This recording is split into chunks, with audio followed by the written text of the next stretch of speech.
I figure this is perfect weather. It's currently about 46, 47 degrees. Personally, I'd prefer it to be closer to about 50, but this is perfect weather. Bees are active.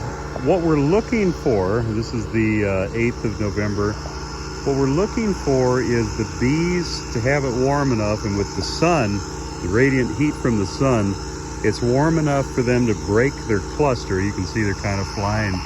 And so we're going to go ahead and do an oxalic acid treatment using my, somebody put in the comments one of the videos we did about this, called it the Mite Bazooka. And I think I like that name better than any of the other. It's called a VM, V as in Victor, M, Varroa Mite Eliminator, VM Eliminator. And I believe that's their website too, vmeliminator.com. It's manufactured in Manitoba, Canada, which happens to be my home province. I was born in Winnipeg and raised everywhere else. But anyway, it's heating up. We're waiting for it to get to 450 degrees Fahrenheit, and then we'll start treating.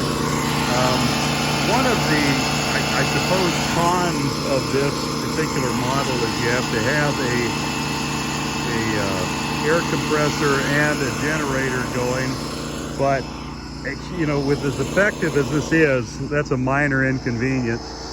But yeah, so we set 100 and some hives to indoor or wintering, and these are the ones left behind, if you will.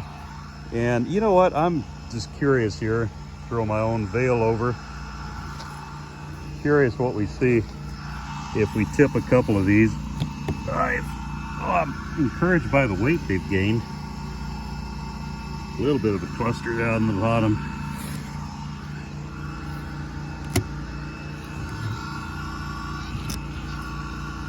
Not sure what this one's looking like. Let's see if we can break them apart here. Yeah, pretty small cluster. This was what these were marked at as were super light. So these are hives that we'll kind of take a look at for one of our normal ones here. A bit better. Maybe palette, it's easier to tip these on. Yeah. Come on, Kevin.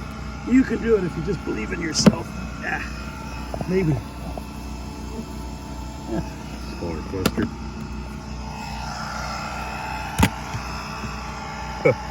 I was watching one of Ian's videos. Ian, if you're watching this, Canadian beekeeping blog, and he, it really is true. You know, you go out to your bees and you're tormented by what you see.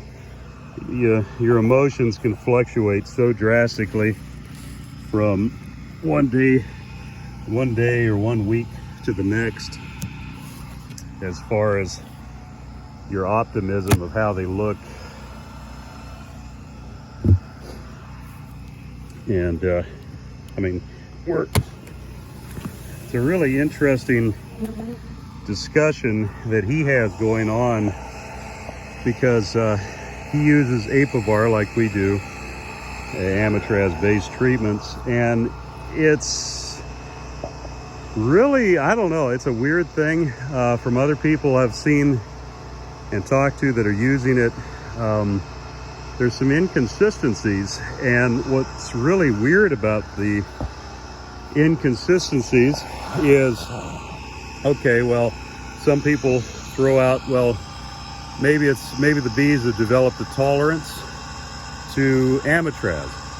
But you have people like Randy Oliver, who's just brilliant. His website, scientificbeekeeping.com, who's doing these tests that show that there is no resistance to Amatraz, or if there is, it's incredibly minimal. But I think actually his conclusion was that there was none. And so it just really leaves you scratching your head when you can do really aggressive treatments with the Apivar and then go out and still have hives that have high mite counts. And on the commercial side, it's especially frustrating because, you know, we don't have time to go out and mite check each one of these hives. We go by percentages. And so, you know, say you check 10 hives out of 100 or 100 out of 1,000 or vice versa. And you say, okay, out of that 10% or out of those 10 hives, it's 10 out of 100. Maybe there's one or two that are high in mite loads, which is what we were seeing earlier in the fall. And so we did another round of the apivar, and then we're doing this oxalic acid as well. And it really can feel like you're flying blind a lot of times. For those of you with a handful of hives, you know, make the time to check each individual hive. I mean, that's the best way to do it with either sticky board or alcohol wash. Kind of the purpose of this video was to just reiterate that this is a perfect time of the year. See if I get stung in the face. Not yet. Perfect time of the year when you get mild days like this to go and do an oxalic acid treatment, even into December, even into January. So that's what I'm going to go do now. And anyway, catch you a little later.